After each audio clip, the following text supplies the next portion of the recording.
여러분 안녕하십니까. 김정구 GTV입니다. 최근 우크라이나군 정규 지상군이 러시아 본토인 쿠르스크 수두자 지역을 공격해 들어갔습니다. 처음 있는 일이죠. 러시아에 상당한 충격을 주고 있습니다.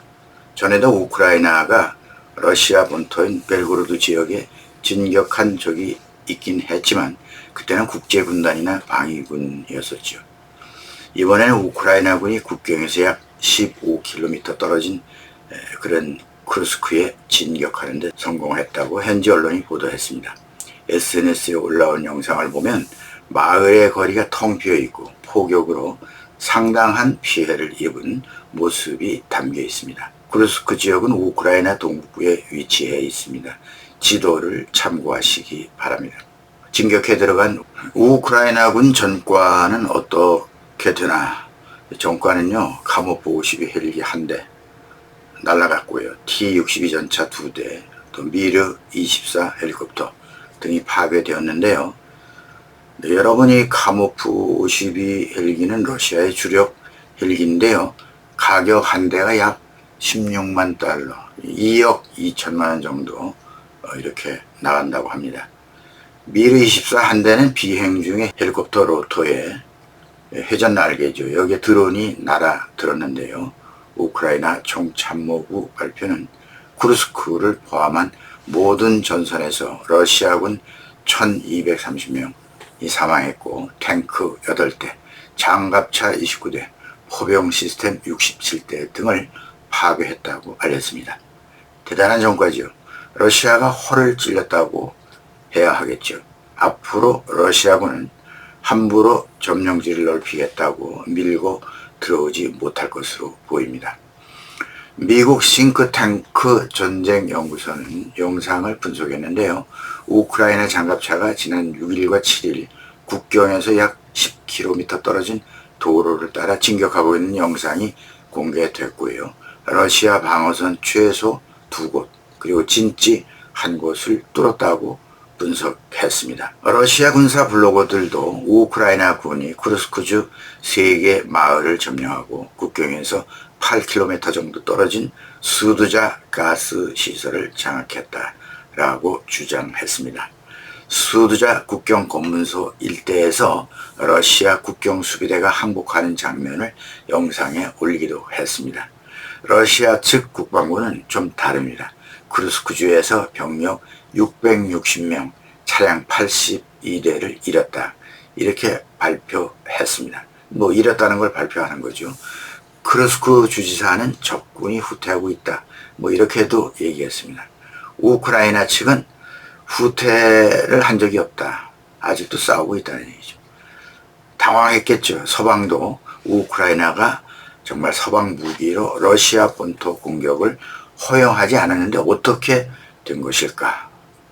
네, 푸틴은 안보회의 자리에서 이번 공세를 우크라이나의 대규모 도발이다. 우크라이나 군이 주거 지역을 포격하고 있다. 이렇게 비난했습니다.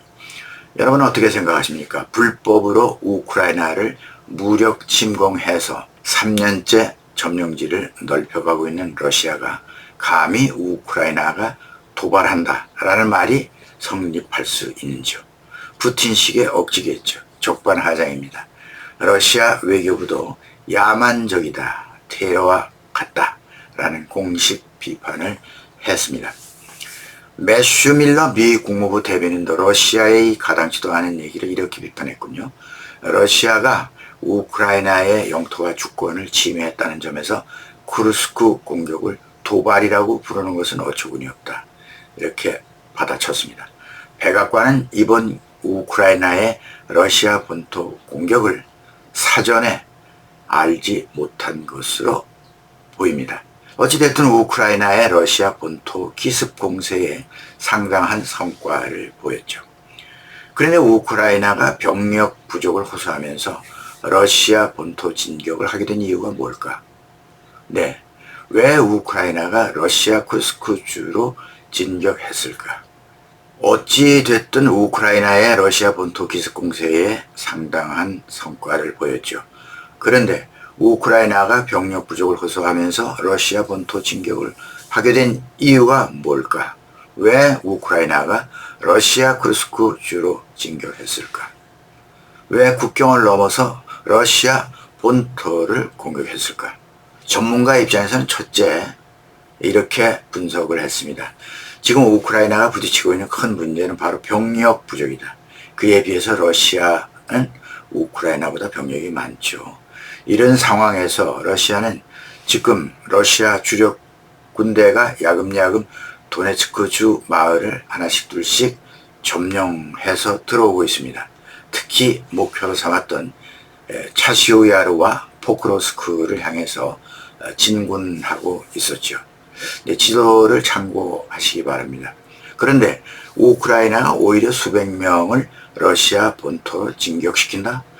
네, 병력과 장비가 부족한 우크라이나가 열세인 전황에서 병력 최소 300여 명과 전차, 장갑차 최소 30여 대를 이끌고 전진을 선택한 것이 선뜻 이해는 되지 않지만, 그런데 의견을 달리하는 전문가들도 많이 있습니다. 전쟁 전문가 코스티안틴 마쇼베치라고 하는 사람은 페이스북을 통해서 이렇게 말했습니다.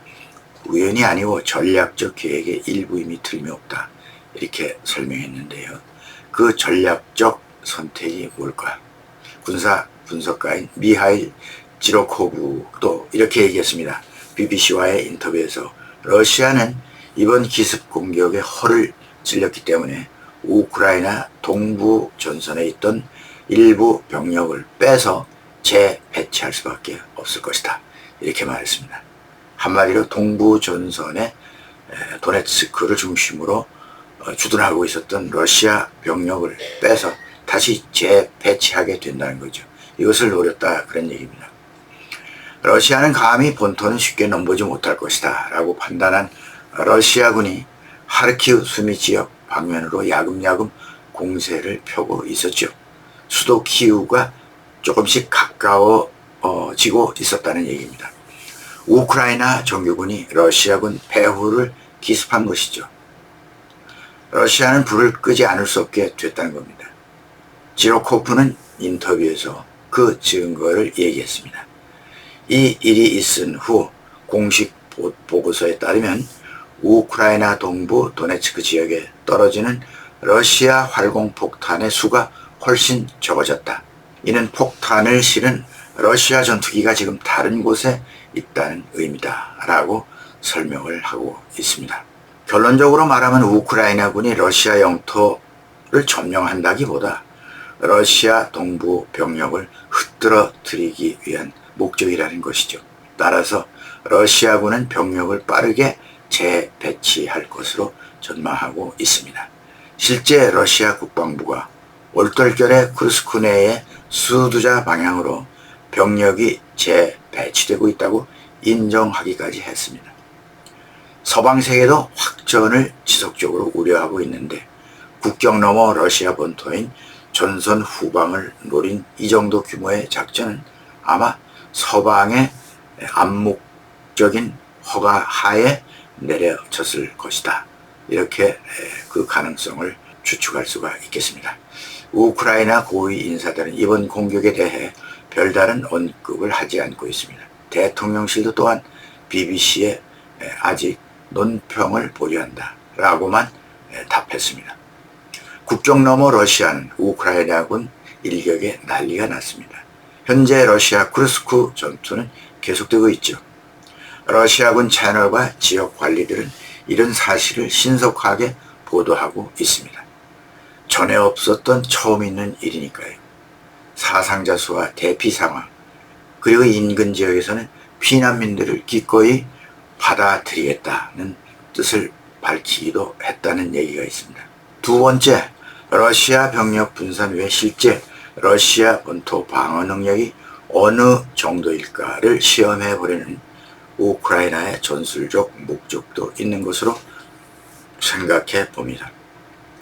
계속 방어에 주력해온 우크라이나군이 본토 공격을 통해서 차후에 있을 대반격 작전에 필요한 전략을 수립하고자 하는 것으로 보입니다. 방어하면서 밀리기보다는 적극적으로 적의 배후를 후려치는 전술의 변화를 시도한 것이 아닐까 하는 생각을 해봅니다. AP통신도 이렇게 말했습니다. 이번 작전으로 우크라이나군 사기가 오를 수 있다는 점도 전술적 실이익으로 간주했다라고 분석했습니다.